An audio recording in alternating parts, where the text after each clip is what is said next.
mean, Caleb Plant's a pretty good boxer. His only two losses are to Alvarez and Benavidez. I would like to see Munguia Plant. And Billy's number 1, Pacheco's number 2, Elacius is number 3, Plant's number 4. Tell you something now, every single one of them should avoid them, Billy. 67% by KO and 33% by decision. I think he'll win on points.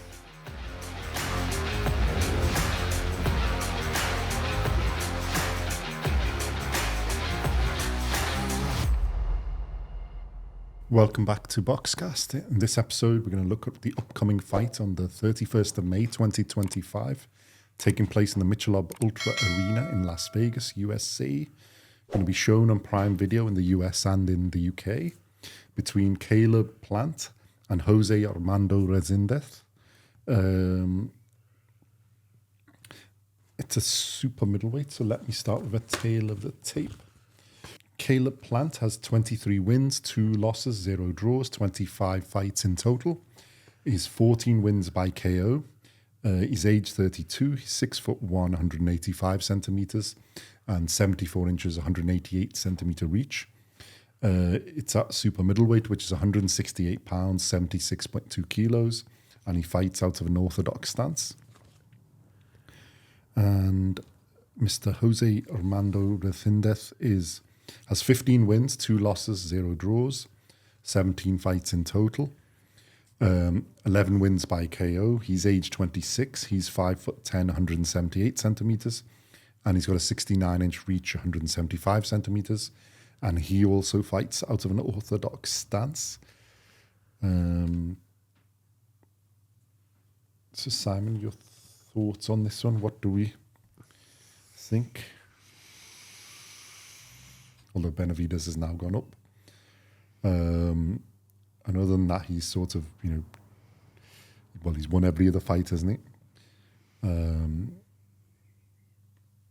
he's quite skilled in it, as his Sweet Hands nickname would say. And he's got the height and reach advantage in this significantly.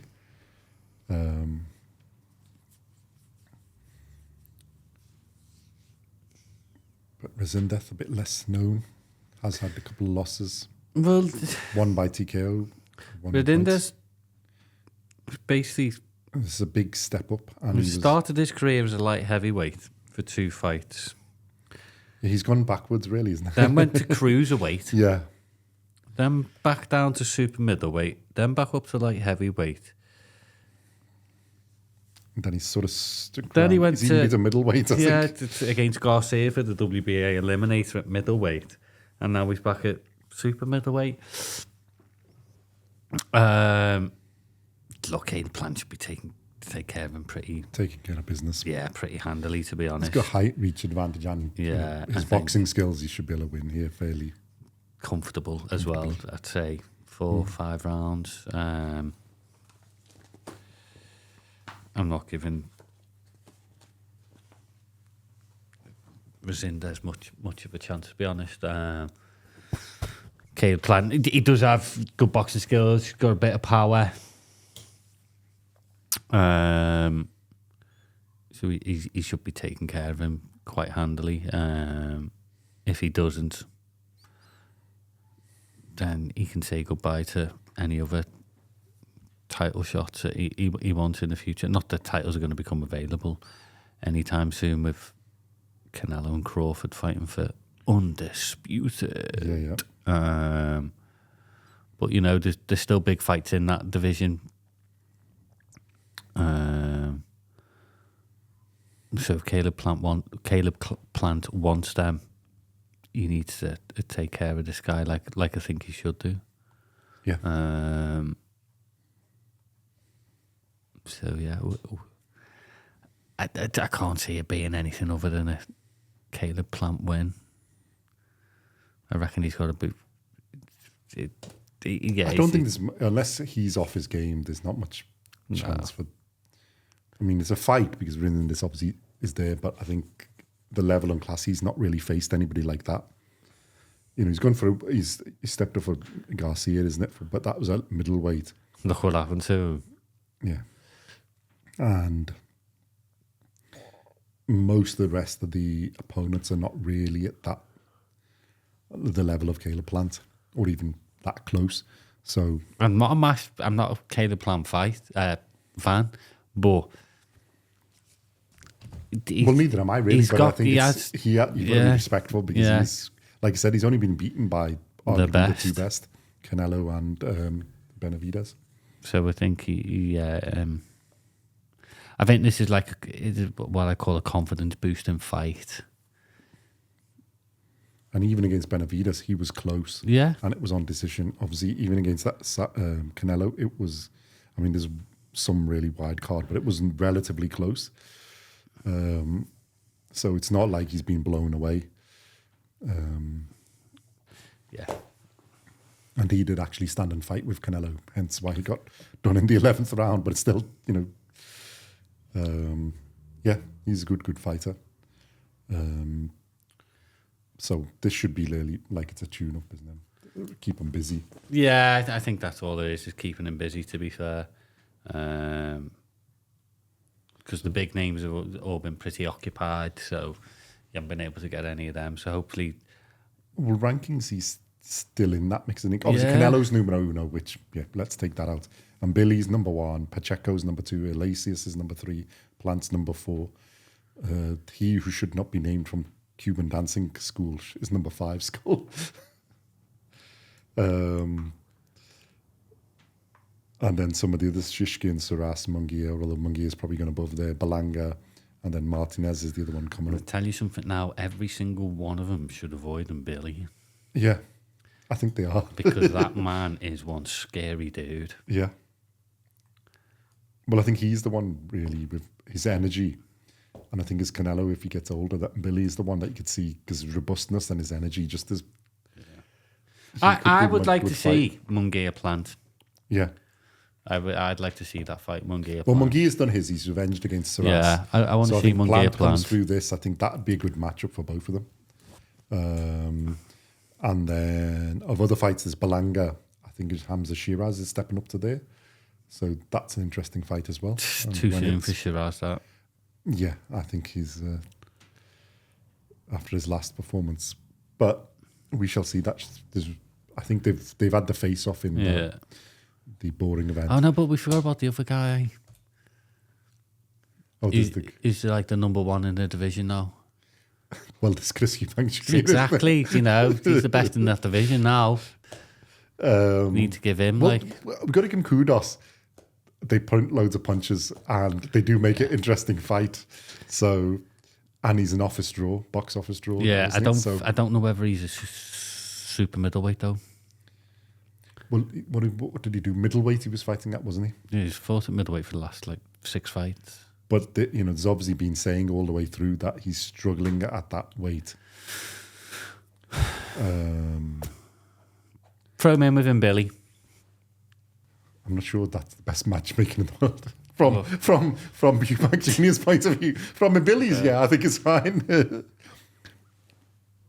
Well, I think from Eubank's point of view, some of these, Plant would be good there, isn't it? Maybe the winner of Balanga and Shiraz. But Munguia, there's a few. I nearly said Skull then, but let me stop myself and don't say that words again. I don't want to see him again. But Pacheco and Iglesias are, and I think them before you step up to Billy. But even on Billy, I think if he's for his age, maybe he hasn't got as many fights. Yeah, I think it'd be some contest. If there's there'd be some interesting contest. I think you just have to look at the style. Yeah, the one I think stands out for me is Caleb Plant versus Munguia. I really like that fight. I think that'd be a really, really good fight. Yeah. I want to see that fight. Because Munguia's got a fair bit of skill, and then, we've said about Plant. Right, shall I give you the odds? Right, the odds I reckon the odds are... Go on. 20 to 1. You're not that far off. 1 to 16 on favourite. 28-1 for the draw and 10 to 1 against. 10 to 1? Wow. Yeah, against Resendiz. So, it's quite wide on Odds Checker for the win. And from the Box Live ones, it's basically 100% for Plant. Yeah. 67% by KO and 33% by decision. Yeah, I think that's I think that's not that far. No disrespect to Resendiz, but I think if Plant turns up, should be pulling this one off. Yeah. So go on, let's give our predictions. Points, Plant, KO, what are you thinking? We're round 5. I might have 6. I was going to say 5 as well, but Yeah. no, I was 6 or 7. I think we'll get a few rounds of boxing. I think Plant likes the box, isn't it? So he's not going to go all out for it, but I think he'll wear them down by then, and then somewhere around the 5 to 7, I think he'll get him out of there. Right, on the undercard of this one, there is Jermall Charlo and Lamanna. So let me just bring you this up. So I don't think Jermall Charlo holds any belts now, do they? Because he didn't really fight for a very long time. Let me just check that. And then I'll do the tail of the tape. Oh, autocorrect. No, I don't want that one. Because it was the other twin who lost to Canelo, isn't it? Jermall Charlo. So this is the other twin, isn't it? I haven't got a bloody clue. They mixed it up. Yeah, because this one's unbeaten, so he couldn't have had the other one. Okay, so I don't think he's fought since the end of 2023. Something like that. So it's a 1.5 year layoff. They were missing in action. Bring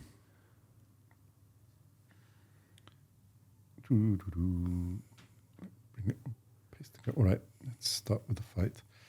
So this fight's on the undercard of Caleb Plant and Resendiz. So it's also taking place in Las Vegas, USA. It's a super middleweight. It's Jermall Charlo, who has a record, I'll do the tail of the tape, his record of 33 wins, 0 losses, 0 draws, 33 fights in total, 22 wins by KO. He's age 34. He's 6'1", 185 centimeters tall, and he's got a 73.5-inch reach, 187 centimeters. It's a super middleweight again. It's 168 pounds, 76.2 kilos, and he fights out of an orthodox stance. And he's fighting Thomas Lamanna, who has 39 wins, 5 losses, 1 draw, 45 fights in total, 18 wins by KO. He's age 33. He's also 6'1", 185 centimeters. And he's 74-inch, 188 centimeter reach, so he's got a 1 centimeter advantage.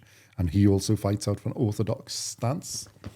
So this is like a comeback fight for Jermall Charlo. yeah.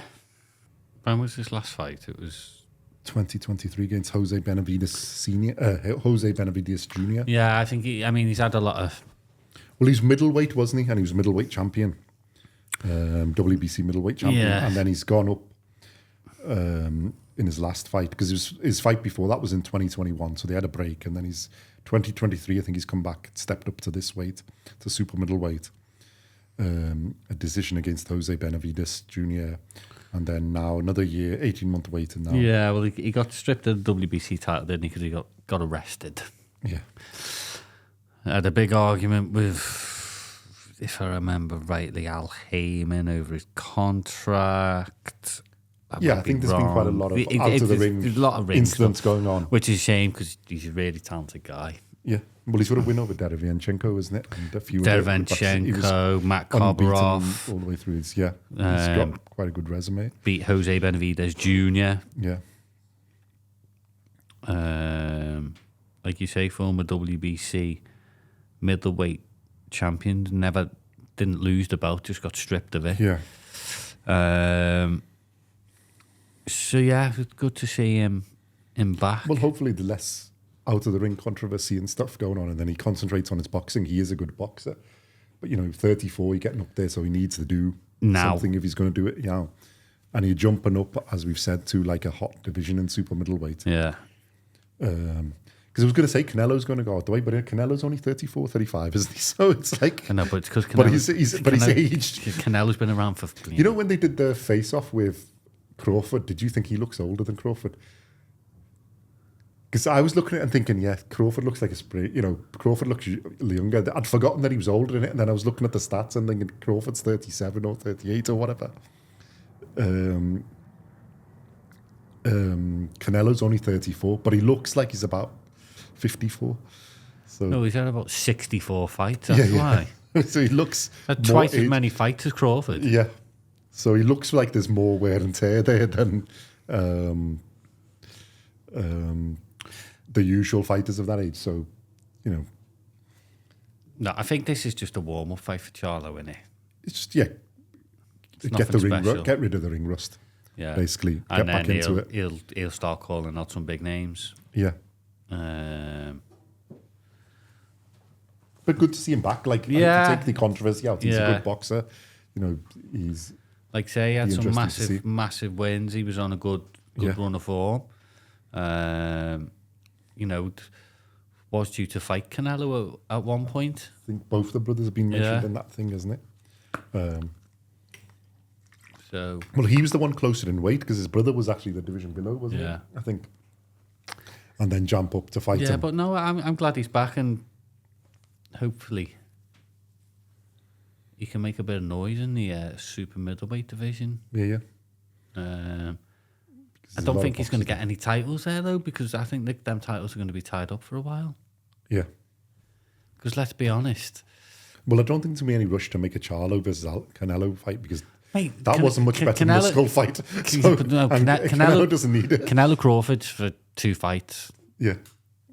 If one belt might get taken off them. Well, the thing is this. Do you think...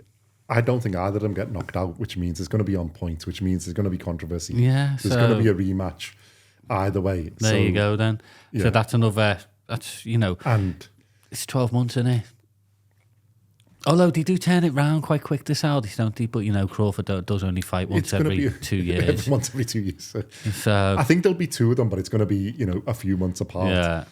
So it's basically a year gone, realistically. Then it's, you know, even if they do it, well, it's September, it's going to be early part next year. But you're not going to get a fight till about probably second half of 2026, probably, out of either of them. There you go, then. And to be fair, if Crawford wins, he's out of there anyway. If Canelo wins, he may go out on that as well. You never know. But I think he's got a 4 or 5 fight deal, hasn't he? Yeah. But for a ridiculously large amount of money. Charlo might be one of them names. Yeah. That's why he's getting back into it. Get a big payday against Canelo. But, you know, you'll have to do a lot better than your bloody brother did. Yeah. Well, that's what I was going to say. You've got to actually come out fight. So he's got to perform in this fight. But I think he'll come out, take him a few rounds, get a bit of ring rust off him. I'm sorry, I don't know who the lad he's against. I don't know nothing about him. No, unfortunately, I haven't had time to do much research because we were busy. I am just thinking this is, you know, get the ring rust off and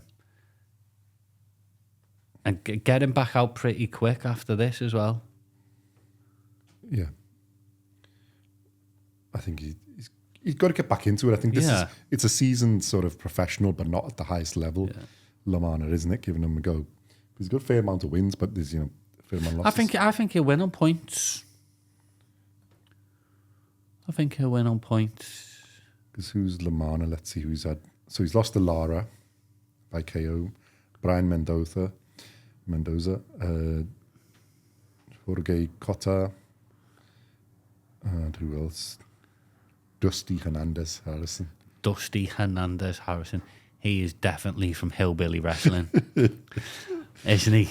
I just had to say that because the name is fantastic. Man. Antoine Douglas. So, but that's not that many in 45 fights. No, that's why I think it'll go to points. Level, Lara's probably the one there, but I think it'll go to points. That was the first round knockout, though, 160. So it's basically been a 160 fight, and he's only just stepping up to 168. So I think, this will be hard work. I think it's really a Charlo warm-up, isn't it? You know, but like he's got. You a never chance. know with these. He's got a chance because Charlo's been out the ring for a Ring rust. while. So you know, we'll wait and see. Right, let me see if I can get the odds for this one, and then we can make our predictions. So the Box Live one is unsurprising, 100% Jermall Charlo KO, 100% KO basically, and the betting odds are 2-17 on for Charlo, 22-1 for the draw, and 15-2 for Thomas Lamanna. So yeah, pretty wide as you would expect. It's pretty much there. So go on then. Side predictions. So yeah, late stoppage points. I did say points, didn't I? Okay, you can have points. I'll let you have the late stoppage for once. Yeah, I should have reached which round should I pick. Just made me check that it is the right amount of rounds in the fight. Yeah, it's a 6-round fight now. And you chose round 10. It's a 10-round fight. Oh, is it? So I'm going to have round 7 KO. Okie dokie. Yeah. So, no, good to see Charlo back, and let's see what he's got left. Good to see Caleb Plant back. Good to be Charlo. Yeah. Yeah. Let us know what you think of Caleb Plant and coming back, and then who you assuming he comes through it, and what you think of his opposition, who you'd like to see in facts. Do you agree with the Simon shout for Munguia and Plant? Yeah, man, that's a great fight. It's a good fight, good matchup. And then Charlo versus Lamanna. Let us know your thoughts on that. Any Lamanna fans, let us know what you think. And what you see for Charlo next if he cuts through this as well. And the super middleweight division, in what matchups you'd like to see there, because it's pretty broad now. There's a fair amount of talent. Below the Canelo, there's a lot of talent. A lot of close fighters. Like, subscribe, and usual goodness, and let us know what videos you'd like to see coming up. There's lots anyway, because of June is stacked. This has got us through to the end of May, but there's a lot stacked in June. And then July, we have big fight as well, Undisputed again. And we shall see you in the next episode. Thank you very much for watching a lot. and listening.